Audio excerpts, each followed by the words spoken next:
You're watching Rurouni K95's anime review on Mobile Suit Gundam 0083 Stardust Memory.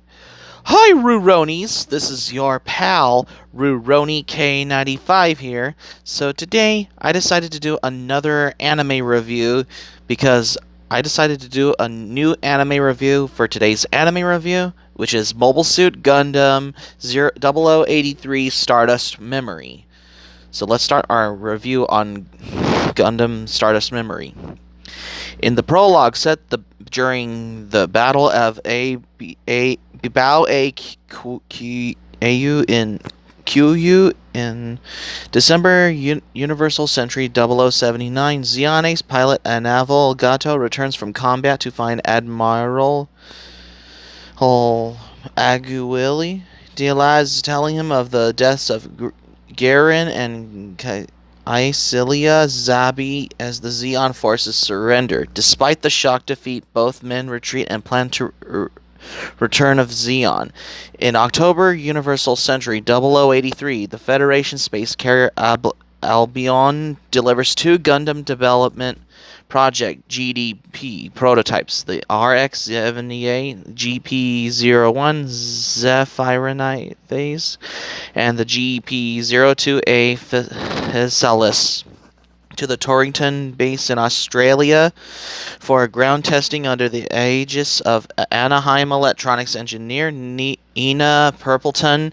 Because of lax security, a Xeon mole helps Gato infiltrate the base and hijack the GP-02 just after its nuclear weapon is loaded in the middle of the night. Having witnessed Gato activate the mobile suit, Ensign Kouraki takes over the Zephyrinathes and prepares to face him just as Xeon forces assault the base.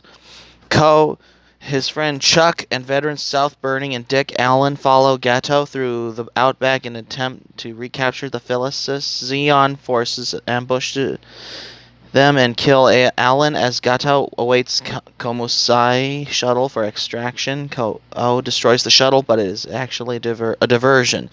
Gato escapes on a submarine that provided covering fire during the Torrington base attack.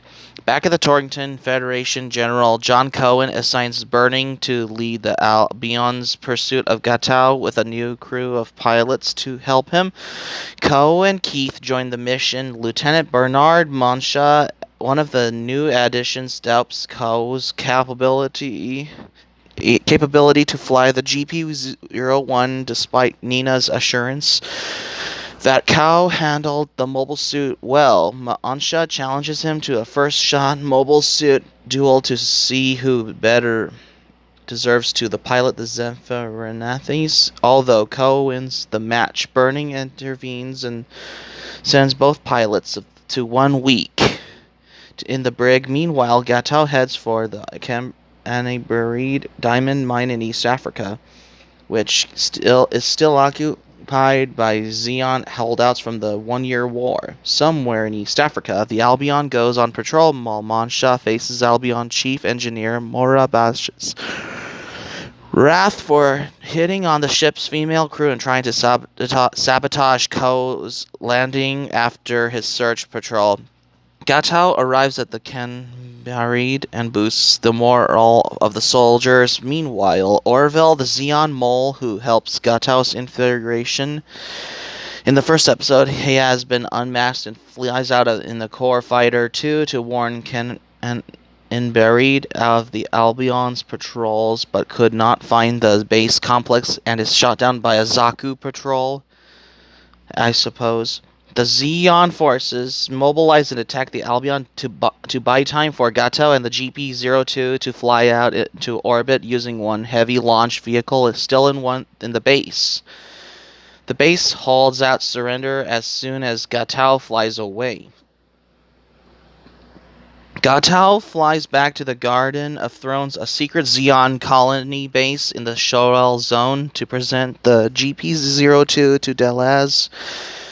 However, a chance encounter with Zeon Commander Sima Garahu rankles him with their ships almost collide upon delivering the GP-02 Delaz makes an Earth sphere-wide declaration of war, explaining that the GP-02 and its nuclear weapon is proof of the Earth Federation's military buildup. Meanwhile, aboard the Albion, Nina tries to get closer to a dense Ko when the alert sounds. Ko and the rest of the Albion's mobile suit pilots engage the Zeon intruders. However, Nina is warning about the GP-01's poor mobility in space without the so-called full Vernian backpack proves true as Ko crash lands in the Albion under the heavy damage.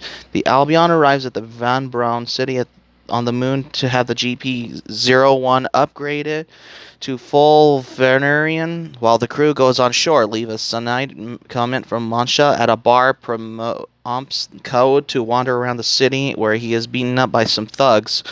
A one-man armed man named Kelly Leisner rescues him and brings him to the junkyard where he lives with his lover. Ko learns of Kelly's origins as a Zeon pilot and helps him fix a Valvaro mobile armor that has been hidden for years. He returned to the Albion and begins testing the full Vernian-equipped GP-01 elsewhere in the city.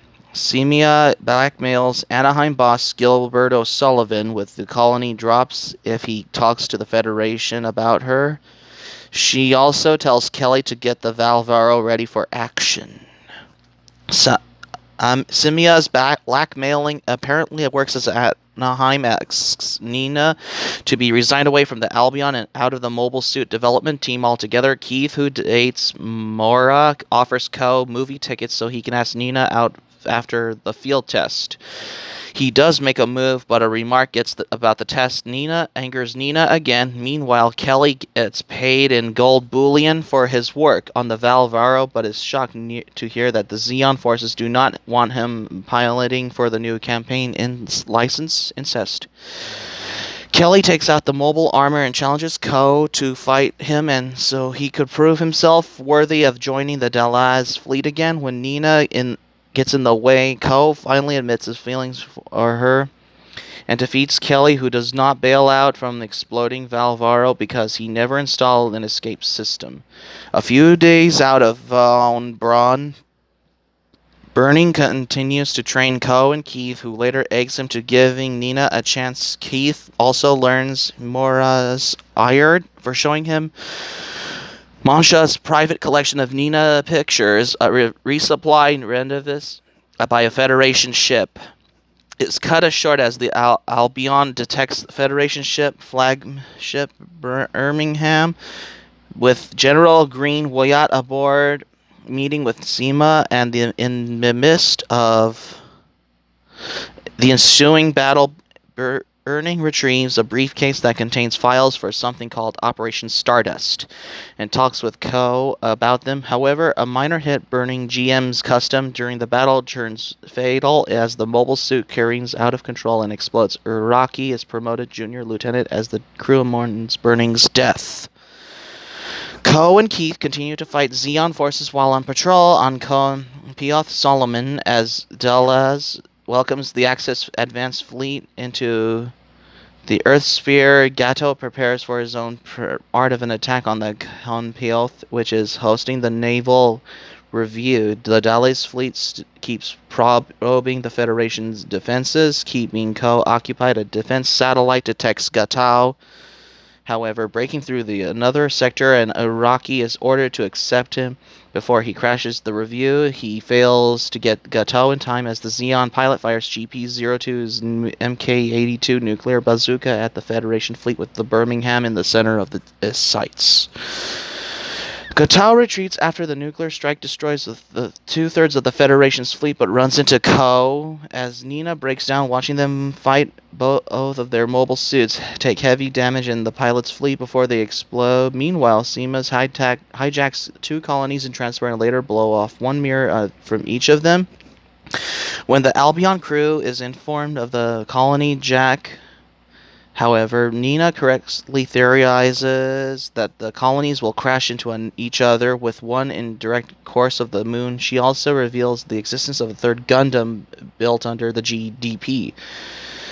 The Albion arrives at the Anaheim Electronics Lavian Rose research ship to get the GP0 Brobium Stamen, where they are met by designer Lucette Advervi, if I'm pronouncing it wrong, Federation officer Nakahata Nakato. Almost immediately, Nakoto tells the crew that the GPDP has been suspended, and they all confirm to the Albion until further notice. Lucy Ko and the GP-03's diagrams and later sacrifices her life to stop killing Nakoto, killing Ko as he takes over the GP-03 with the Albion's crew help and leave Lavian Rose. Meanwhile, in the Federation command expresses indifference at the upcoming Zeon colony drop upon the moon. Compethio survivors mobilize and try to stop it, but run out of fuel when Simia maneuvers to have Von Braun City's laser station activate the colony's engines to redirect it toward Earth. Gatao meets up with the Axis Advanced Fleet, where he gets the massive Noel Zyle mobile armor and tries to against a small Federation patrol. Gao, Batal, and Gato, now in their mobile armors, finally take on each other as the Albion crew tries to stop it before it passes the minimum limit for terminal entry. Sima's crew takes Laz hostage aboard his flagship Gawaden at Jaburo. General Cohen desperately tries to convince EFSF Supreme Commander Jean Colini of the mobilizing the military's full might to stop the colony, but him has Cohen taken away. The last discovers the Earth Federation has deployed Solar System 2. Mir arrive past the terminal and entry plot encourages Gatao to see the operation through before Samia kills him out of rage. Gatao draws one of Nuazil's claws at the Gawaden Bridge. However, so the battle stop goes to colony a full blast with the Federation on Simia's working together to protect Solar System 2 on one hand, and delays fleet separating the colony while others the Axis Advanced Fleet stands back. Ko kills Simia and the four Akas. The Solar System 2 fires, but Gatao destroys the command ship, resulting in a weaker blast. They barely damages the colony as it breaks through the solar array. Gatao enters the colony and puts the final course and corrections, but Ko tries to stop them, but Nina interferes and protects Gato as they are leaving, revealing they are welcome. They were once lovers. The two pilots to continue to fight after Gatao has Caris to bring Nina to safety.